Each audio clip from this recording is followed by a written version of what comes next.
अस्सलाम वालेकुम स्टूडेंट्स, कैसे हैं आप सब। स्टूडेंट्स, मैं हूं आपका physics teacher Tariq Sikandar.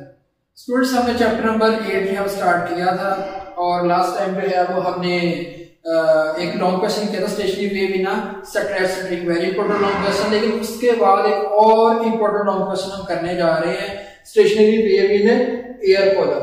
Students, आप एक चीज नोट करेंगे कि इसकी बहुत सी जो है वो चीजें उससे मिलती जुलती हैं, बल्कि ये ऐसे लगेगा जैसे सारा का सारा क्वेश्चन आप सर वही रिपीट कर रहे हैं। तो ये हम देखते हैं stationary wave in air column क्या होता है। स्ट्रैटोस्फेरिक के लिए तो मैंने जो है पिछले लेक्चर में जो है वो आपको वीडियो अच्छे से एक्सप्लेन कर दी थी, तो इंशाल्लाह जो है वो आज का लेक्चर भी मैं इजी वे में एक्सप्लेन करूंगा। लेकिन शर्त ये है आपका फोकस कहाँ पे होना चाहिए, बोर्ड के ऊपर। चलेंगे students, stationary wave in air column. First of all stationary wave मैंने आपको डिटेल्स में बताया क्या होती है, एयर कॉलम क्या होता है, एयर कॉलम में स्टेशनरी वेव कैसे बनती है। स्टूडेंट्स, एयर कॉलम बिल्कुल एक होलो सिलेंडर होता है। सिलेंडर मतलब जो अंदर से खाली हो, ठीक है। मतलब ये मार्कर है ना, ये मार्कर का मैं ढक्कन खोल दूं, अंदर से जो है वो इसका जो है वो फोम निकाल दूं तो उसको खाली हो जाएगा। तो ये जो होलो सिलेंडर होगा ना, इसको हम एयर कॉलम बोलेंगे। ओके हो गया। अब स्टूडेंट्स, यहाँ पर जो है वो हम केस 1 की स्टडी करते हैं, फिर इंशाल्लाह हम केस 2 की स्टडी करेंगे वेरी इजी वे में। तो यहाँ पर फर्स्ट मोड ऑफ वाइब्रेशन की बात करते हैं। स्टूडेंट्स, यहाँ पर मैं एक ऑर्गन पाइप ले रहा हूँ, बहुत से बच्चों को यही नहीं पता होता कि ऑर्गन पाइप क्या होता है। स्टूडेंट्स, आपने वो बांसुरी देखी है, वो म्यूजिशियन के पास होती है बजाने वाली, ये बांसुरी है, ऑर्गन पाइप बांसुरी है, ठीक है। बांसुरी is the best example of organ pipe. Okay हो गया। अब देखिए, अब यहाँ पर जो है वो मैं बांसुरी ले रहा हूँ, जिसके दोनों एंड्स ओपन है। यहाँ पर आपने एक चीज जो है वो याद रखनी है, पहले जब मैं केस 1 में स्टडी करूंगा तो ऐसा ऑर्गन पाइप लूंगा जिसका दोनों एंड्स जो है ओपन होंगे। केस 2 में हम स्टडी करेंगे कि ऐसा जो है वो क्या बांसुरी लूंगा जिसके एक एंड क्लोज होगा, एक एंड क्या होगा, ओपन होगा। चलिए फर्स्ट ऑफ ऑल हम स्टडी करते हैं कि ऐसा ऑर्गन पाइप जिसका दोनों एंड्स जो है वो क्या है, ओपन है। स्टूडेंट, इसके लिए ना आपने वही चीज याद रखनी है, पिछले लेक्चर में मैंने आपको बताई थी कि दो कंसेक्टिव नोड्स के बिटवीन डिस्टेंस λ/2, दो कंसेक्टिव एंटी नोड्स के बिटवीन डिस्टेंस λ/2, और अगर एक नोड हो और एक एंटी नोड हो तो एंटी नोड और नोड के बिटवीन डिस्टेंस क्या हो जाएगा, λ/4 हो जाएगा। ओके हो गया। ये आपने 3 पॉइंट्स जो है वो याद रखने हैं। अब स्टूडेंट्स, आपने एक और चीज याद रखनी है, जब दोनों एंड्स ओपन होंगे ना, हमेशा ओपन एंड पर जो है वो एंटी नोड बनता है। बस ये चीज याद रखनी है, ओपन एंड पर हमेशा एंटी नोड बनता है और क्लोज एंड पर हमेशा नोड बनता है। उसकी रीजन ये है कि यहाँ पर एंड है ओपन, जब हम इसके अंदर फूंक मारेंगे ना, ठीक है, तो स्टेशनरी वेव बनेगी। तो जो वेव बनेगी ना, उसके जो पार्टिकल्स हैं वो फ्री होंगे, ठीक है, वो फ्री होंगे, ओपन एंड से निकलेंगे। लेकिन जो क्लोज एंड होगा ना, वहां पर क्या होगा, एयर पार्टिकल्स को जो है फ्री ऑफ मोशन नहीं मिलेगी, वो एक जगह पर जो है कोलाइड करेंगे और यहाँ पर इनका डिस्प्लेसमेंट क्या हो जाएगा, 0 हो जाएगा। तो दोनों एंड्स पर हमारे पास क्या बनेंगे, एंटी नोड बनेंगे। और हमें पता है कि दो एंटी नोड्स के बिटवीन जो है वो डिस्टेंस क्या आता है, दो एंटी नोड के बिटवीन डिस्टेंस का तो λ/2, ठीक है। लेकिन एक एंटी नोड और एक नोड के बिटवीन डिस्टेंस क्या आता है, ये देखिए ना, ये मेरे पास आ गया एंटी नोड और ये मेरे पास आ गया नोड। तो एक एंटी नोड और एक नोड के बिटवीन डिस्टेंस कितना आता है, λ/4। एक नोड और एंटी नोड के बिटवीन डिस्टेंस कितना आता है, λ/4। तो मेरे पास जो टोटल लेंथ है वो किसके इक्वल आएगी, λ/4 प्लस λ/4 की। अगर हम इसका एलसीएम लें तो आंसर आएगा L = 2 λ/4 के। क्योंकि फर्स्ट मोड ऑफ वाइब्रेशन है, इसको λ1 का नाम दे दिया। 2 4 से कैंसिल तो 1/2 आ गया, और 2 नीचे डिवाइड था तो इस तरह का मल्टीप्लाई का 2l हो गया, और λ1 किसके इक्वल आ गया, 2l के। स्टूडेंट्स, λ1 का आंसर आ गया 2l के इक्वल। ओके। अब यहाँ पर हम फ्रीक्वेंसी का रिलेशन देखेंगे, फ्रीक्वेंसी इक्वल होती है 3/λ के। क्योंकि फर्स्ट मोड ऑफ वाइब्रेशन है तो इसको मैं λ1 कह सकता हूँ, फ्रीक्वेंसी 1 कह सकता हूँ। अब मैं क्या करूंगा, λ1 की वैल्यू किसके इक्वल है, 2l के इक्वल, तो λ1 की वैल्यू 2l यहां पे पुट कर दी, तो f1 किसके इक्वल आ गया, v/2l के। और ये f1 जो है वो कहलाती है फंडामेंटल फ्रीक्वेंसी। लास्ट में मैंने आपको बताया था फंडामेंटल फ्रीक्वेंसी क्या होती है, वो लोएस्ट फ्रीक्वेंसी जिस पर एक स्टेशनरी वेव प्रोड्यूस हो जाए वो लोएस्ट फ्रीक्वेंसी कहलाती है हमारे पास फंडामेंटल फ्रीक्वेंसी। अब यहाँ पर देखिए स्टेशनरी वेव बन रही है, यहाँ पर दो एंटी नोड है। अब दो एंटी नोड से कम क्या बनेंगे, कुछ भी नहीं बनेगा, इससे बड़े एंटी नोड्स। ओके, ये जो लोएस्ट जो है वो हमारे पास स्टेशनरी वेव है, स्टेशनरी जिस फ्रीक्वेंसी पर स्टेशनरी वेव प्रोड्यूस हो रही है। सेकंड मोड ऑफ वाइब्रेशन की बात करते हैं स्टूडेंट्स। अब हमने क्या किया, यहाँ पर दो एंटी नोड से अब हमने एक एंटी नोड और बढ़ा लिया।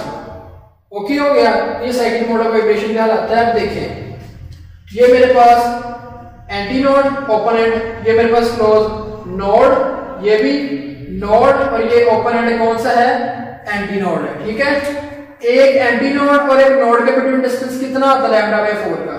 एक नोड और दूसरे नोड के बिटवीन, दो कंसेक्टिव नोड के बिटवीन डिस्टेंस कितना आता है लैम्डा बाय 2 का। ये देखिए एक नोड और एक एंटी नोड के बिटवीन डिस्टेंस कितना आता है लैम्डा बाय 4 का। तो मेरे पास जो टोटल लेंथ है लैम्डा किसके इक्वल आ जाएगी, तीनों को प्लस कर देंगे। Second mode of vibration lambda के साथ 2 2 2 लगा दिया है। ओके, अब इसको इसका जब एलसीएम लेंगे आंसर आएगा 2 लैम्डा 2 ओवर 2। अब यहाँ पर लैम्डा 2 फाइंड करें, 2 जब जाके मल्टीप्लाई हो जाएगा, 2 जब जाके डिवाइड हो जाएगा तो लैम्डा 2 इक्वल आ जाएगा 2l ओवर 2 के। तो ऐसे हमारे पास वेवलेंथ फाइंड हो जाएगी सेकंड मोड ऑफ वाइब्रेशन के लिए। सेकंड स्टूडेंट्स हम फ्रीक्वेंसी का रिलेशन देखते हैं। फ्रीक्वेंसी इक्वल होते हैं v ओवर लैम्डा के second mode of vibration, frequency के साथ 2 लैम्डा के साथ 2, लैम्डा 2 इक्वल है 2l ओवर 2 के। तो लैम्डा 2 की वैल्यू पुट कर दी 2l ओवर 2, नीचे जो डिवाइड बाय 2 था ऊपर जाकर मल्टीप्लाई हो गया। तो यहां पर एक चीज नोट करें तो v ओवर 2l ये वैल्यू किसके इक्वल है, v ओवर 2l, f1 के इक्वल फंडामेंटल फ्रीक्वेंसी के इक्वल। तो v ओवर 2l की जगह f1 पुट कर सकते हैं जी, बिल्कुल कर सकते हैं। तो v ओवर 2l की जगह मैंने f1 पुट कर दिया, तो फ्रीक्वेंसी 2 फाइंड होगी किसके इक्वल है, 2f1 के। ओके हो गया।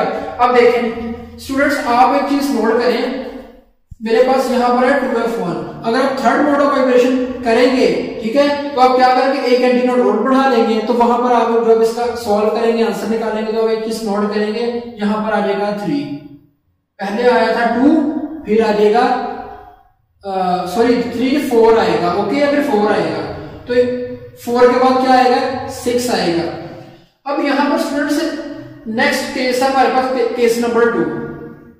पहले हमने बात की है एक पाइप लेना जिसके दोनों एंड क्या होंगे, ओपन होंगे। लेकिन अब हमने एक पाइप लेना जिसका एक एंड क्लोज होगा, एक एंड क्या होगा, ओपन होगा। और मैंने आपको फर्स्ट जो है वो लेक्चर के दौरान ही बता दिया था कि पाइप का जो एंड क्लोज होगा वहां पर हमेशा क्या बनता है, नोड बनता है। पाइप जहां से ओपन होगा वहां पर क्या बनेगा, एंटी नोड बनेगा।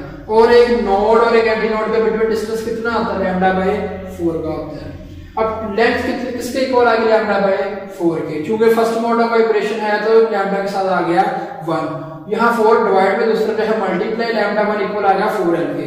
ओके, अब यहाँ पर फ्रीक्वेंसी का रिलेशन देखते हैं, f1 इक्वल है v ओवर लैम्डा के। फर्स्ट मोड ऑफ वाइब्रेशन है तो लैम्डा के साथ 1 और फ्रीक्वेंसी के साथ 1 आ गया।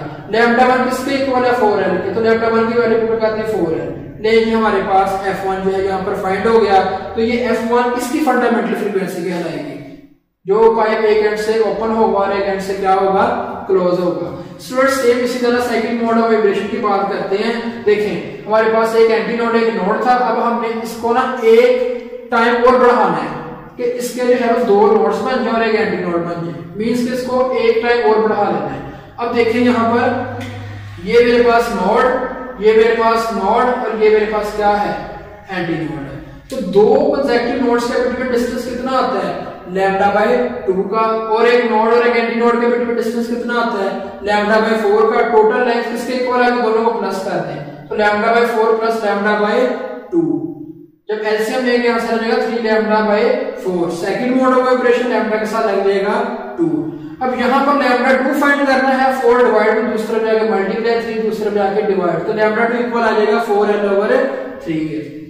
अब स्टूडेंट्स फ्रीक्वेंसी फाइंड करते हैं, f बराबर आएगा v over lambda, second mode of vibration frequency के साथ 2, लैम्डा के साथ भी 2।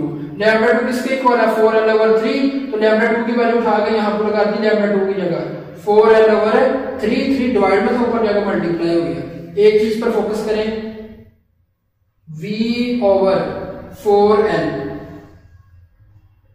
अगर मैं यहां से v ओवर 4l, अब स्टूडेंट्स नोट करें कि यहाँ पर v/4l किसका इक्वल है, f1 के। यहाँ v/4l की जगह f1 पुट कर सकते हैं जी, बिल्कुल कर सकते हैं, यहाँ पर लगा दिया f1। ओके है। अब इससे अगला स्टेप भी आप करके देखिएगा, तो यहाँ पर जो है वो आंसर आएगा 5, मतलब के और मल्टीपल आएगा। यहाँ पर 3 आया है, नेक्स्ट आएगा 5, उससे अगला स्टेप कीजिएगा तो आएगा 7, करके देखिएगा, ये आपका होमवर्क है। ओके, तो इसको जनरल फॉर्म में कैसे लिख सकते हैं, fn equals to nfn। n की क्या होगा हमारे पास 1 3 5, मतलब ओड नंबर्स।